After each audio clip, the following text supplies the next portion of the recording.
or the person who is keeping you from lunch. Okay, so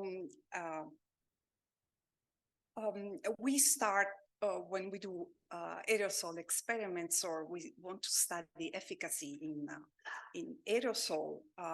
We study with our benchtop aerosol chamber, and we start to see whether any virus that is of public interest can be killed by Far-UVC, 222 nanometer light. So we use this benchtop, and with this benchtop, we have shown that viruses, and in particular, what you see here is a beta coronavirus. It's quite, 222 nanometer is quite effective at killing human coronavirus. And, you know, we have used these benchtop aerosol chamber to do those responses and check whether other viruses or for example, human alpha coronaviruses or influenza A, or even bacteria are killed or inactivated by Far-UVC.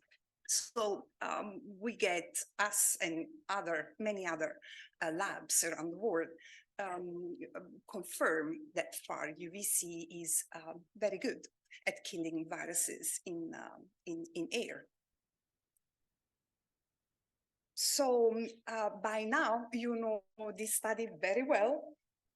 We scaled up our benchtop aerosol chamber studies. We scaled them up using a full-size room. And so you know that when under the current recommended safety limit, within 5 minutes, when the light, first of all, a steady state level of Staphylococcus aureus was occurred in the room, in the chamber. Then 5 lamps were on, and within really few minutes, when these lamps were on, then we get a 98% reduction and maintain that level of reduction of Staphylococcus aureus in the room. So you have heard also yesterday and even like 5 minutes ago from Scott and Suntin that there are so many now tests that are done in field studies to try again from benchtop aerosol chambers to scale full-size rooms studies in order to do more field studies and understand the efficacy of Far-222 in killing airborne viruses or pathogens. And of course, there are also several studies that are done on surfaces. Now, meanwhile, we are testing, Far-UVC installations are occurring. Those are very few. There are several more around the world, as we have just seen right now. So I just want to point out the lovely Club Cafe in Boston. You should all go. And then even at Columbia University, we have a big installation in a dental school. So, but what I want to talk about to you today is really how we do these tests. We have seen in this session in particular that it's very hard to do these real world tests. And you also want maybe a good model before going to the real world testing. So we thought, okay, we will really need an occupied location with a naturally occurring high viral load. So we brainstormed and we said, well, we could release, for example, bacteriophages in the air. Bacteriophages are not harmful to humans. So we could release them in the air, turn the lights on, and see whether we get a reduction. This approach is not admissible everywhere, particularly not at Columbia. But I don't know if he's here, but a collaborator in our lab had the eureka moment and said, okay, I have the perfect location for you. I have a place with a naturally occurring high viral load. So as you can see here, we are now in a mouse cage cleaning room. And as you can see here, those walls of dirty cages. So it happens that murine norovirus is the most prevalent viral pathogen in laboratory animal facilities. Now, this virus doesn't infect humans and doesn't really make the mice sick. However, for research fields that rely on immune system, because the murine norovirus can infect the blood cells of the mice. So for research fields that rely on mice model, well, they really need to know whether their own mice are, infected with this virus. So laboratory mice are routinely monitored for murine norovirus.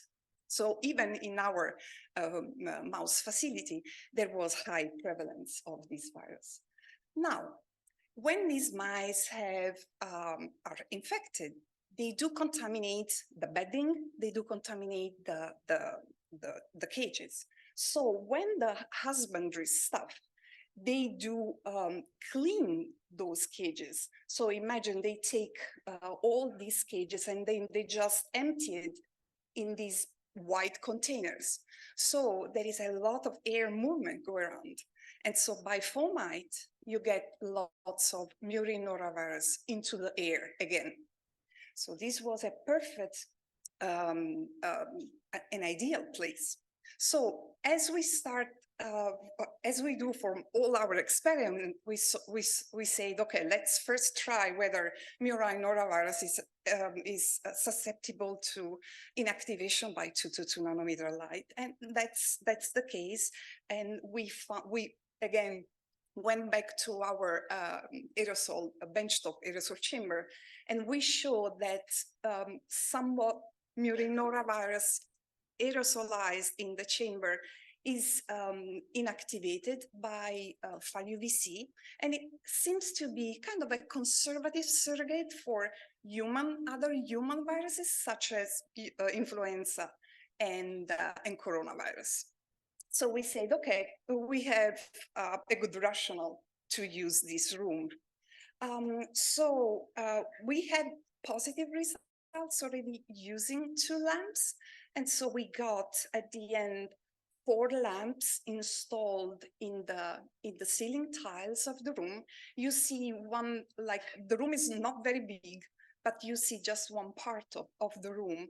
And I want to point your attention to this star, red star, and this shelf where we put, let's say, a glorified vacuum that is equipped with an 80 millimeter gelatin filter. And when the air is sucked in, the virus is retained on this gelatin filter. And then I would use infectivity assay to test for, again, infectivity using a specific host cell for murine norovirus.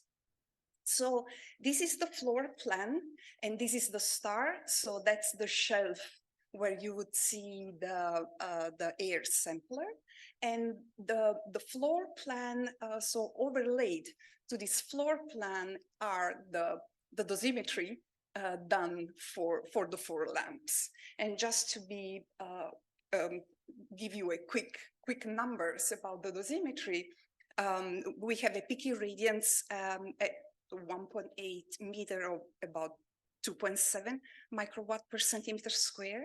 And then we take every air samples for about 40 minutes, and that would give you about 1.1 millijoule per centimeter square, at which the murine norovirus would be exposed to, and then 80 millijoule per centimeter square over 8 hours if we do take into consideration peak irradiance values.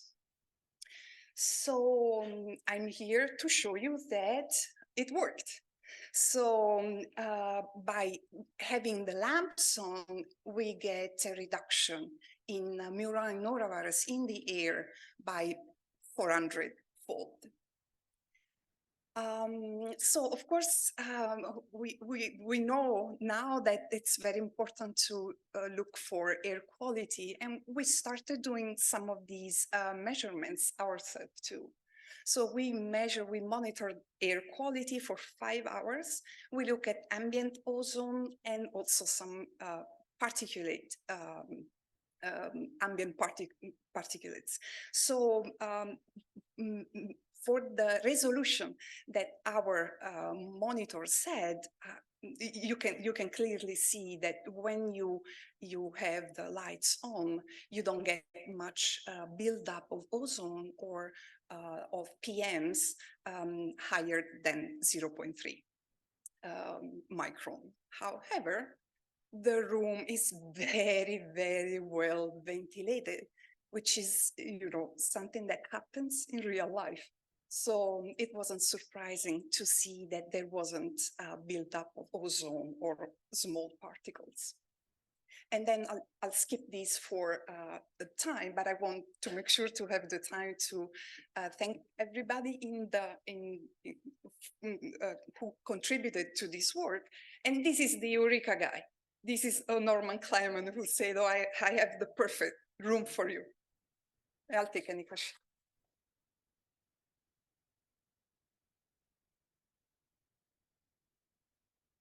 Right.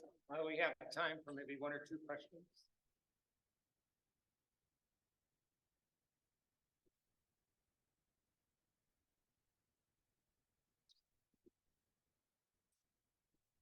Thanks, Manuela, for that.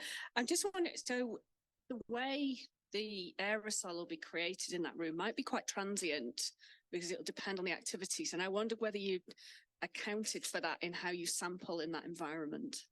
So, Kat, yes,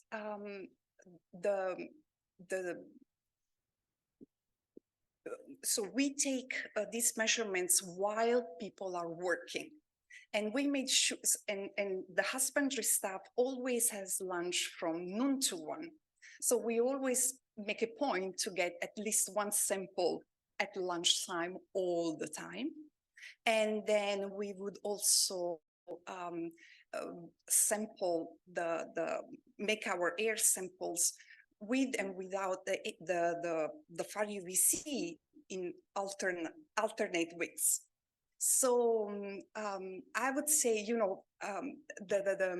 the daily number of cages that are changed and cleaned are in that facility. Well, that facility has a few more, but it's 3,500 a day.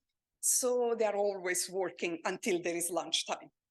So, you can assume a pseudo state or introduction of murine norovirus.